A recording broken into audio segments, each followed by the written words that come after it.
Hey guys, my name is Ryan and welcome to Overwatch Central. We actually have a good amount of news to talk about today, so I want to get started straight off the bat going over some of the stuff that we will be covering. We start with some bug fixes that have made their way straight onto the live servers, and then we'll be going over some amazing Reinhardt bugs that just should not be happening in the game. They're amazing, I can't wait to go over that with you guys if you haven't seen them already. But then we'll be also talking about Jeff Kaplan, who has been radio silent over the last 2 weeks on the Blizzard forums, has now piped up and said that a lot of content is coming our way next week. So very exciting times, it's nice to hear from him, but there's some really interesting topics that he wants to bring up that the community is sat there thinking, why? So we'll be going over that in a second, but first we'll be going over the bug fixes that are coming to Roadhog. Tom PHARAH on the Blizzard forums posted saying that there's a couple of changes being updated in the patch notes that went live to Busan, and these have to do with Roadhog, or at least the majority of it has to do with Roadhog. I'll explain in a second, but the first change is to do with Hero. His scrap gun, the fall off range has been changed from 10 to 20 meters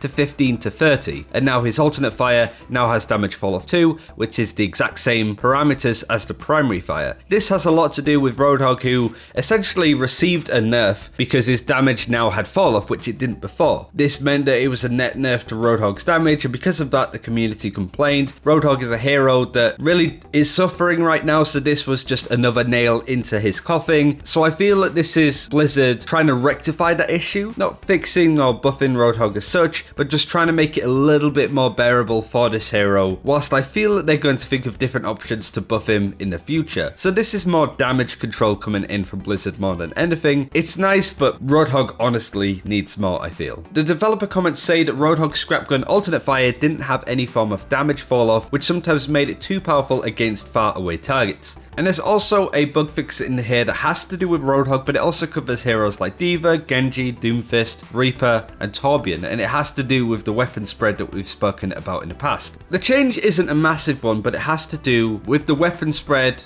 and it telling you whether you dealt critical headshot damage or not. For example, if you're firing with Doomfist, one of the pellets that you fire out with your primary fire, if that headshot and hit the head of a target and did critical damage, it would say that all of your shots would have done critical damage, which wasn't true. It was about 5% of the damage that you did in that one shot. Does that make sense? In any case, it's on screen, so you can pause and have a read of what the developer comments say. I don't want this to just be a video of me reading out stuff from this when we have so much else to talk about. Now I want to go over something that Kaiser said. Kaiser was the main tank player for Runaways way back in Apex Season 3, I believe it was, Season 2, and then went on to play for C9 and is currently looking for a team, I believe. But this has to do with the Reinhardt shield. Reinhardt was changed a little bit with his Earthshatter on the live servers, and Kaiser is essentially saying that it feels that there's a bit of a delay when it comes to Reinhardt putting up his shield. He uses a couple of examples as you've seen on screen, but feels that this is a big nerf to Reinhardt simply because you need to do stuff like block enemy shatters, enemy projectiles, sleeps, flashbangs,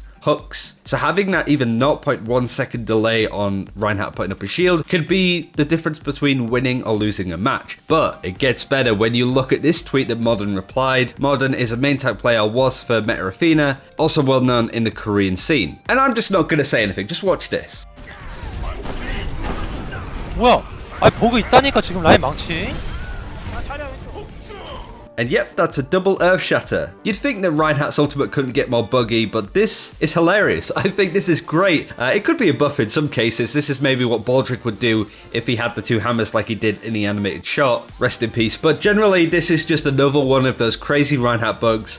I don't know what Blizzard are doing, but they seem to be digging themselves a hole when it comes to these changes. It's not a big one. I'm sure that this will be hotfixed fairly soon, but it's just hilarious that we've got to this point where, oh yeah, we're fixing Reinhardt's ultimate. Oh, now he ults twice. It might just be a visual thing, but it still looks amazing, but obviously should not be doing that. Before we go on to everything that Jeff Kaplan has said over the last 12 hours, the Bangkok qualifiers for the Overwatch World Cup are currently ongoing this weekend, and one of the big complaints that the World Cup has had so far is that there's a big skill void between some of the big teams like USA, Canada, and South Korea, versus the lower ones that have lost all of their matches. There's a lot of 4-0 wins, a lot of non-competitive games really, but this is the group of death. You have Sweden in there, you have China, which look amazing, Australia, which aren't as bad as you may think. They do really match up against these teams, and because of that it could be really competitive with who goes through to BlizzCon. So if you are interested in the top scene, this is the group to watch, I feel. other than Team UK next week, but we'll get there when we get there. Now let's go over what Jeff Kaplan has said on the forums. As I said, it's been 2 weeks since he last posted here, and he just said that we just recorded a developer update which should go up next week. Now the question remains, what is this developer update going to be about? It could be going over general topics of the community, as in, let's not be toxic guys, let's try and clear that up a little bit. It could be down to Tobyin's rework, that's something that we haven't heard for quite a while. It also could be to do with the social features that Jeff Kaplan briefly brought up a couple of months ago when the LFG system and the endorsement system were added into the game, effectively saying more is coming late summer, early fall, and that's the time that we're in now. It might be a little bit later than what Jeff Kaplan and Blizzard wanted, but late is better than never, and I think the game could use some nice social features, so who knows what they could be, but I'm very excited to see this developer update and to just see what Jeff Kaplan has to say about the game currently, because there's a few issues that I do think need addressing. One issue that I didn't think needed addressing was PHARAH, but she's getting some PTR changes next week. We've been trying some changes to PHARAH internally. Some of these changes might make their way to the PTR next week, more details to come later. Now this is very interesting because I felt that PHARAH, like a lot of people, was in a really good position. You could play her effectively all of the time, have a lot of good amount of success with her,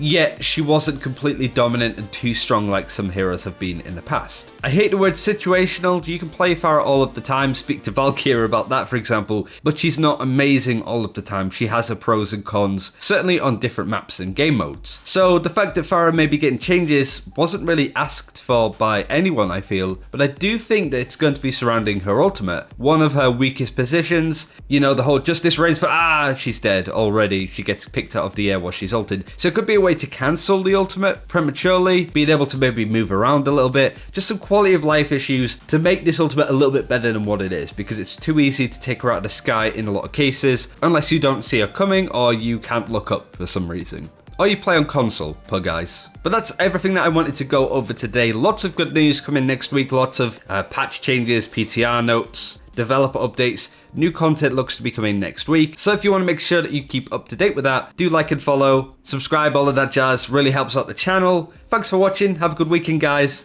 Take care. We'll see you then.